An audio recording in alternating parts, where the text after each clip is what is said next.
Madrid futbolchisi Jude Bellingham Barselona haqida shunday gaplar gapirdi. Hozir men sizga buni aytib beraman. Sizdan esa kanalga obuna va like tugmasini bosib qoldiring. Jude Bellingham Barselona haqida shunday dedi. Barselona qo'lida o'yin bor. Bu jamoaning o'yinini ko'rganingizdan keyin nima uchun eng kuchli jamoa ekanligini tushunasiz. Ularni hech kim to'xtata olmaydi. Ular nazorat qiladilar, qaytib kelishadi, vaziyatni orqaga qaytarishadi. Endi ularni hech kim to'xtata olmaydi. Buni tan olishimiz kerak.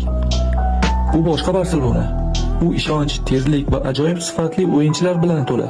Lamine Yamal, Pedri, ularning har bir istalgan daqiqalarda o'yinni o'z kursi tomoniga o'zgartirishi mumkin. Biz Real Madridda kurashamiz. Ular bilan hamqadam bo'lishimiz kerak. Lekin rostini aytsam, bu bizning Barselona uchun chempionlik yo'lida hech qanday imkoniyatni qoldirmaydi. Va biz buni tan olishimiz kerak. Jude'ga respekt. Tan olish ham mardning ishi.